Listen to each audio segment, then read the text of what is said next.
अस्सलामुअलैकुम वरहमतुल्लाहि वबरकातुहू। हीलिंग हिजामा क्लिनिक से मैं डॉक्टर अस्मा महमूद हूँ और आज हम बात करेंगे अरुगला और केल के बारे में। मेरा क्लिनिक अगरचे लाहौर पाकिस्तान में, लेकिन मैंने केल और अरुगला दोनों उगाए हुए हैं और ख़ास तौर पे केल, इसको उर्दू में भी केल ही कहते हैं।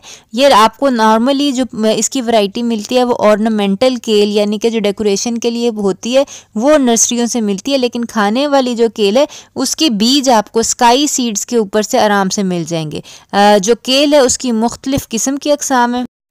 बेबी केल होती है जिसके पत्ते छोटे छोटे होते हैं। इसी तरह एक करली केल होती है जिसके पत्ते करली होते हैं, मुड़े हुए होते हैं। ये बॉयल की जा सकती है, खाई जा सकती है। इसके अलावा लाल रंग की रेड केल भी होती है, जो मैंने उगाई थी उसको डायनासोर केल कहते हैं, जो कि सलाद के अंदर बहुत ज़्यादा मज़े की लगती है। केल के बहुत ज़्यादा बेनिफिट्स हैं और इसके फ़ायदे जो है उनके ऊपर बहुत बहुत साइंटिफिक रिसर्च हो चुकी है, क्योंकि ये एक वेस्ट का पौधा है तो उन्होंने अपने पौधों के ऊपर बहुत ज़्यादा रिसर्च की हुई है।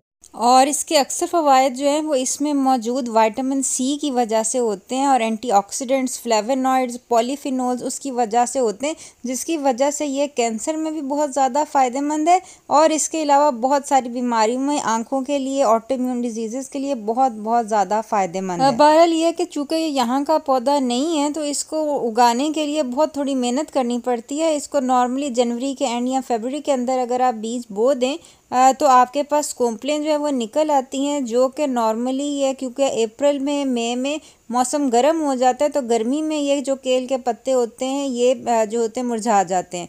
तो इसके लिए एक तो इसको पानी देने की ज़्यादा ज़रूरत होती है, इसका ख्याल रखने की ज़्यादा ज़रूरत होती है, धूप से बचाने की ज़्यादा ज़रूरत होती है कि अगर आप शेडी एरिया में इसको बोएं तो ज़्यादा अच्छी बात है, लेकिन बहरहाल उगाई जा सकती है। ऑर्नामेंटल केल जो होती है वो सख्त जान पौधा होता है, लेकिन बहरहाल वो खाने के लिए इस्तेमाल नहीं होता। इसकी निस्बत अरुगला, जिसको तारे मीरे का साग कहते हैं या तारा मीरा या रॉकेट कहते हैं, इसको सलाद की तरह इस्तेमाल होता है। ये हमारी ज़मीन में उगने वाला खुद रू पौधा है और इसको उगाना बिल्कुल मुश्किल नहीं है। ये जो है ना, ये तारे मीरे के बीज हैं, इसमें से तारे मीरे के तेल की बहुत सख्त स्मेल आ रही है। ये तकरीबन आधा किलो तारा मीरा के बीज जो है मैंने लिए थे, ये 200 रुपये के थे। आपको इससे सस्ते भी मिल सकते हैं। मैंने सिर्फ ये किया था कि ये मेरे गमले और बाहर जो हमारे घर के बाहर कच्ची जगह है उधर मैंने फैला दिए थे और हल्का सा हाथ इसके ऊपर दबा दिया था। उसके बाद मैं हफ्ते में सिर्फ एक दफ़ा इनको पानी दे देती थी और ये आप देख सकते हैं हफ्ते में ये इतने बढ़ गए थे। अरुगला को बेसिकली किसी ख़ास निगहदाश्त की ज़रूरत नहीं थी। जो गमले में थे वो भी उग गए थे, जो बाहर मैंने फैलाए थे वो भी उग गए थे। धूप छाँव का कोई मसला नहीं था। कभी कभी ये भी होता था हफ्ते में पानी देना भूल जाती थी तो बारिश हो जाती थी। ये बेसिकली इसके फूल भी उग गए हुए हैं, बहुत जल्दी उग जाने वाली चीज़ है। और आपके पास बेशक इतनी सी क्यारी है ना या छोटा सा गमला है तो उसमें ये ज़रूर उगा लें, क्योंकि इसका जो है ना बहुत ज़्यादा न्यूट्रिशनल प्रोफाइल बहुत अच्छी है। तो ये है कि ये आप सैलड में भी यूज़ कर सकते हैं और ये है कि ये आप वैसे भी कच्चा तोड़ के जो है खा सकते हैं। तो ये बेसिकली आपके गार्डन में होना बहुत ज़्यादा ज़रूरी है। ये इसके पत्ते आप देख सकते हैं, ये किस तरह की, ये ना जैसे कटाव वाले पत्ते होते हैं ना, ये उस तरह के हैं।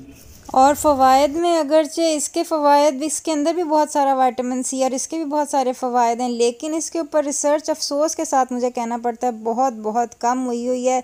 मेरे पास कोई रिसर्च रेफरेंसेस नहीं है इस चीज़ के कि इसके ये सारे बेनिफिट्स आँखों के लिए, स्किन के लिए, बालों के लिए, इम्यून सिस्टम के लिए हैं या कितने हैं।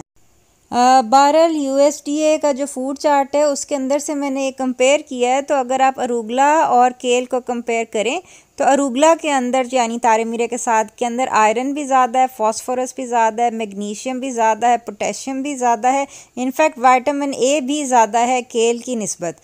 जबकि केल के अंदर चंद एक चीज़ें जो हैं वो ज़्यादा हैं, जैसे कि कैल्शियम, कोलिन है, विटामिन सी है, फाइबर और विटामिन के जो है वो केल में ज़्यादा है।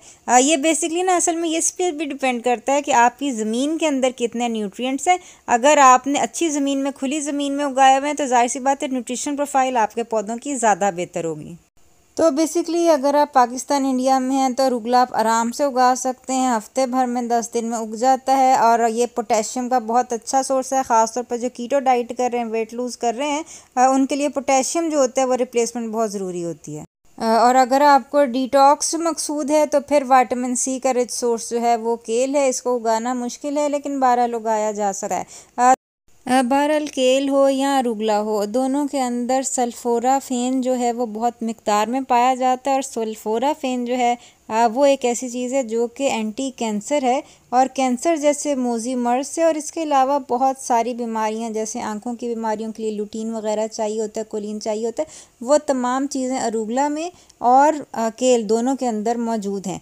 तो वो हज़रात जिनको केल मुयस्सर नहीं है वो बहरहाल अरुगला जो है वो इस्तेमाल कर सकते हैं। इनके चिप्स भी बनाए जा सकते हैं और इनको सलाद की तरह भी खाया जा सकता है। तो ये उगाइएगा और बताइएगा कि आपका अरुगला बड़ा हुआ या केल बड़ी हुई। अपना ख्याल रखिएगा। आइंदा मुलाकात होती है। अस्सलाम वालेकुम वरहमतुल्लाहि वबरकातुहू।